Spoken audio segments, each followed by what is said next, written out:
Alright guys, first off, as always, how's everybody doing out there?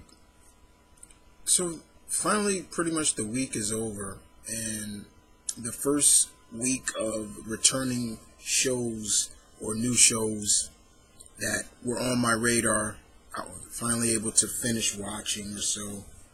And I'm only going to talk about maybe 4, but I'm going to give my thoughts so far, pretty much, and tell you in certain things and give you some things about it.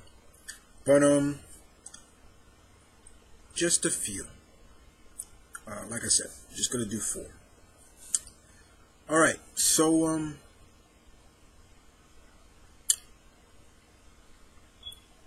where do I begin? All right, let's kick it off with Monday. I know everybody else did theirs, but I'm late, so what? Don't care. Better late than, I know there have been people that probably want to know what did I think of Gotham. I did say I would watch the episode, and I did.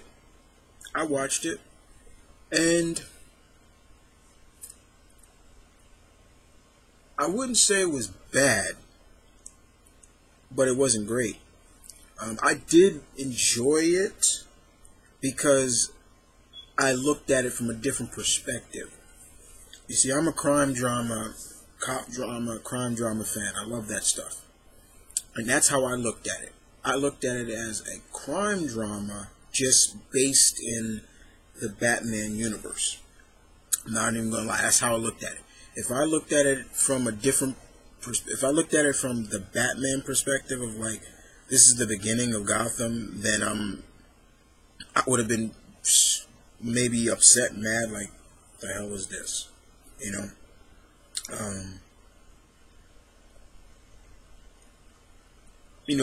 There were some certain things that just pretty much stood out to me personally. Young Catwoman not talking. She had no lines in the first episode.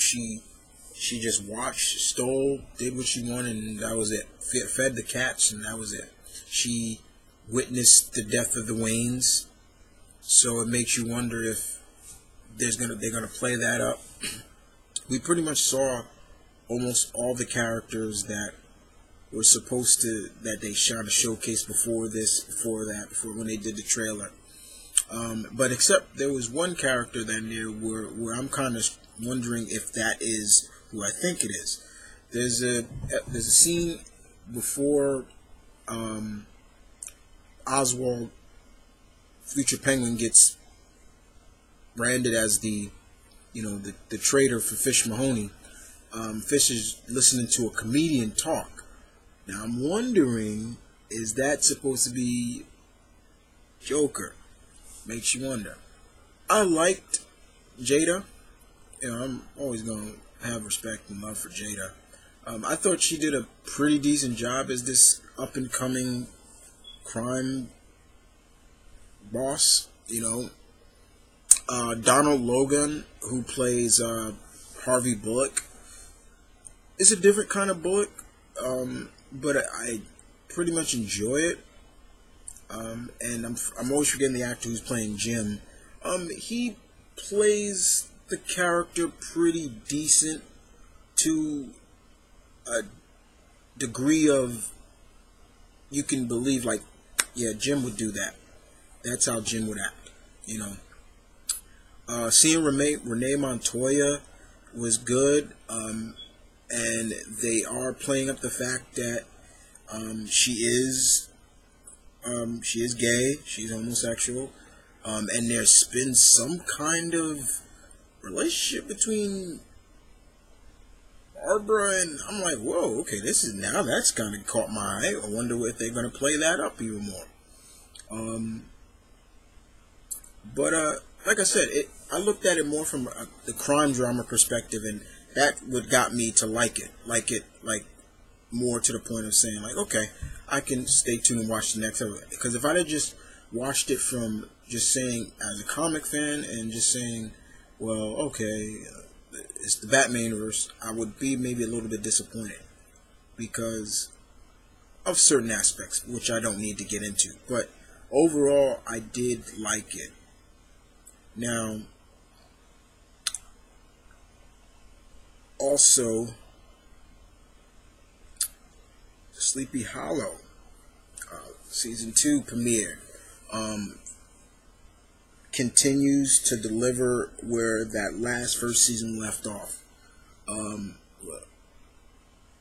Great opening episode for season 2, which kind of had you wondering a little bit, like, okay, what the heck, like, but very much nothing has changed. The chemistry between Ichabod and Abby is there. Now they have the addition of Abby's sister. The actress who plays Abby's sister is not just a recurring member. Now she's actually a real cast anymore. I don't know if Orlando Jones is characters coming back. I don't know, but the chemistry's still there, and I love it. There was a scene where Abby, she was in purgatory, and she was trying to get out. Ichabod went in to get her out, and one of the demons dressed up like Ichabod, and next thing you know, they were fighting, and Abby killed the other Ichabod, and Ichabod said to her, "How did you know it was?" And then it's so funny because because he didn't say lieutenant. It was just how Ichabod talks, with the accent, how he says lieutenant was funny. That episode was really good because it played up a lot of Ben Franklin. The whole aspect of electricity and the key that he used, it was like, you look at it and you're like, man, this is some good writing, how they place all these historical figures into this series, and they have a key role in this series, which just makes it even great. So, a Sleepy Hollow season premiere 2 is great. I enjoyed the hell out of that episode. I'm looking forward to what comes next and how they're going to deal with, not just Ichabod getting his wife back from the Horseman, who has a very much affection for her, but now that Ichabod's son is the Horseman of War. And it's like, okay, how do you deal with that? So 2 horsemen are out. You got 2 more to go, which is probably pestilence and famine, I believe. But yeah, good stuff so far. I really enjoyed it. If you're not a fan of Sleepy Hollow, I'd recommend you watch it. It's really good. You can watch the entire first season. They have it on Hulu. But you can go to other sites to watch it. But just really good stuff. The next show I'll give my thoughts on is the opening season 2 premiere of Agents of S.H.I.E.L.D. Now I've stuck with this show, boom, from point A to point B. Even when it was kind of low, and when it finally started to find its niche. And did season 2 premiere deliver? I say it did. It kind of got me pretty much like, whoa, okay, what's going on here? We saw the Marvel Cinematic debut of Crusher Creel, aka the Absorbent Man, and I thought they did him pretty well. They even paid a little homage to him with the wrecking ball and things like that. I thought that was cool. Got to see Lucy, of course, yay. But I don't want to spoil, but something bad happens to Lucy, and that was really that got me like, I know that just didn't happen. You know what I'm saying? I'm like, oh, wait a minute. Really? I thought that was interesting. Now, remember when they were saying, guys, like, Agent Carter is going to guest star on Agent S.H.I.E.L.D.? I think some people are probably like, how the hell is that going to happen? Well, use your brain. It's probably going to be a flashback. We got to see that. We got to see her with Dum Dum Dugan, and uh, Neil McDowell actually reprised his role, which was great. And you had one of the other, I'm forgetting his name, and we got to see, what was going on, after, which was good. And then it goes back to the present. I like how Coulson is doing as the director in a sense. He's very busy. He's trying to stay one step ahead of General Talbot, and knowing that they still need to do their job, but I like the fact that what he said, we need to be ghosts now. We need to be like ghosts. Nobody knows who we are, things like that, and that's fine. There were some moments in here that just made you like, what the, whoa. And with Fitz, that was the biggest, like, I should have expected that all that time down underwater and what happened with them, that may have some kind of issues with him, is going to play an issue with him, and we saw that. And man, did we see that. At first it looked like his memory would go kind of like shut down, and he couldn't remember a lot of things. He wanted to remember, but it wouldn't help. And then later on in that episode, that's where we got to see just exactly what's been going on with him, and it's just like, oh man, that was the big cliffhanger as well, and the fact that the team had to steal a Quinjet. They had to steal a Quinjet so they can get around now, because of the fact that Fitz will probably never be able to fix the cloaking on their plane. Like I said, it was really interesting to see, Absorbing Man, and I applaud the guy. I'm forgetting the actor's name, but I applaud him. He got into good shape for the role. I mean, he's not, all bulky muscle, but he's big enough where you can actually say, okay, this is believable, a little believable.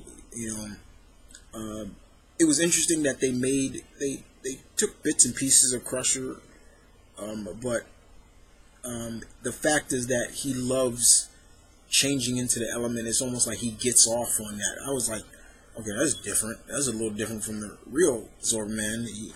He don't like just hold stuff and turn it and just like it takes like a drug. But it was interesting. Everybody's seems to stepped up and needed.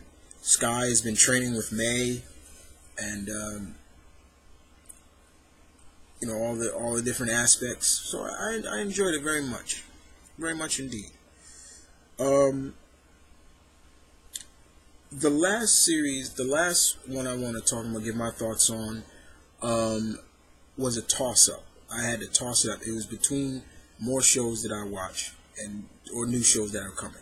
Returning shows, like one of them was being Person of Interest, the next season of Person of Interest, Hawaii Five-0, Law and Order SVU, or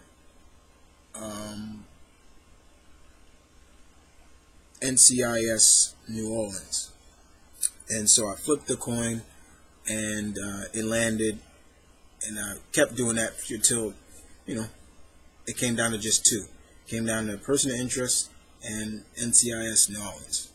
And did 2 out of 3 flips, landed on heads, which were New Orleans. And so I'm going to talk a little bit about NCIS New Orleans. Now, a lot of people who know that I do like crime dramas have always asked me, how come you don't like NCIS? It's never been a fact that I didn't like it, but this fact that, catching up would be really, I don't want to try to play catch up with that show, in a sense. But finally, NCIS LA, I caught up real quick. I was like, okay. And I like the chemistry between LL Cool J and Chris O'Donnell on that.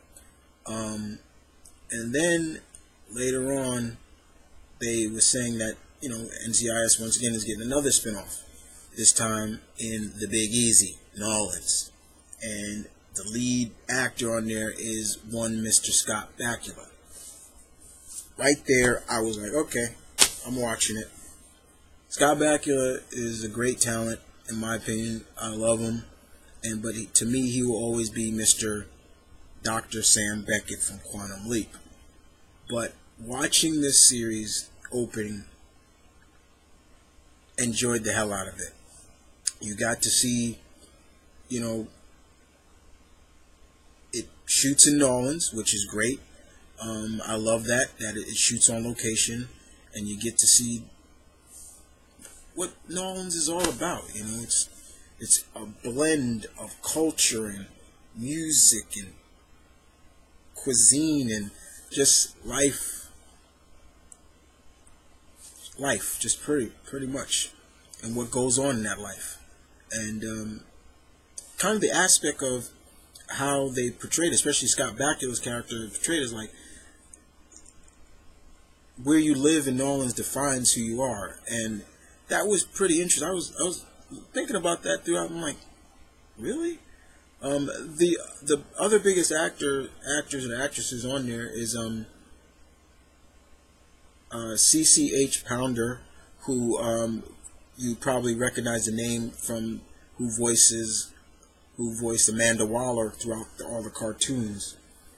She's on there. She's their Emmy. It's always good to see her. And the other biggest actor to me that I know of, recognize, is Lucas Black. Lucas Black, to me, the only movie I recognized him from, he was the main protagonist in, I think, Fast and the Furious Tokyo Drift. Granted, I only saw that movie once, but I'll never forget him in that. I'll just never forget an actor after I've seen him once or twice or so. But the episode was a really good episode. It started off pretty much decent, where the team found the leg of a young, I think he was a specialist in the Navy, or Navy man, and Scott Bakula's character knew him from the neighborhood because he used to be in a gang, in one of the gangs in New Orleans, but he got out of that life. They found him, but they saw like tattoos, thinking that he joined back into the gang, but it turns out it didn't.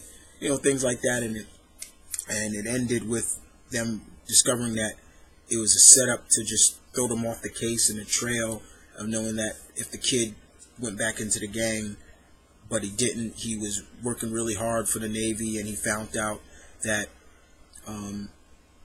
one of the shipping companies that the Navy kind of looks upon and works with was shipping narcotics and things like that, and they killed him for it to shut him up. But it was really good. I enjoyed it very much. Scott Bakula's character, I'm gonna really enjoy. He's just always it's always a pleasure to see Mr. Bakula. Never a dull moment for me with him. I still watch Quantum Leap to this day. I'll watch it anytime I feel like watching it. And he'll always be that to me, but I'm glad to see that, it seems to have gotten off. I still need to watch that show, Scorpions. I've heard some of my coworkers talk about it and say it's really good. You should check it out, Chris. You'll like it. I'll check it out. But all the other shows, those are the shows I really wanted to talk about, guys. But all the other shows that returned, that I watched, that's on my DVR to be scheduled, I pretty much enjoyed it. I enjoyed the Hawaii Five-0 episode. Person of Interest has always been good. Law and Order, SVU, wow.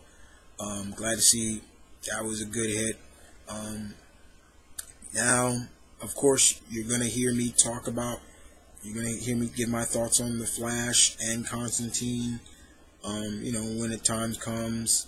Of course, Grimm, when it comes back.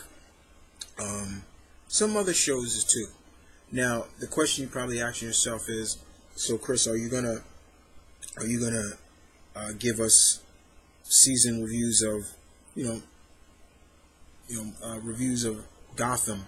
No, I'm not. I'm not gonna do that. I rarely do that anymore The last TV show I think I did, you know, terms of live action, where I did overview from 1.1 is probably The Cape, and that was a freaking long time ago. I don't do it anymore, but I did enjoy everything that I had on my DVR. I very much enjoyed, and I hope you guys enjoyed listening to me give my thoughts on these shows. And I ran off at the mouth long enough. That was a good 20 minutes. I'm at the 20-minute mark. But other than that, guys, you guys take care. Keep watching. As you know, subscribe. Follow me on Twitter, Tumblr, Facebook. I'm everywhere. Don't forget everybody else, you know, my friends. You know, I go down the list. Just go to my channel. You see the list of people. List of people I think I recommend you following. But other than that, you guys take care, and I will see you guys next time.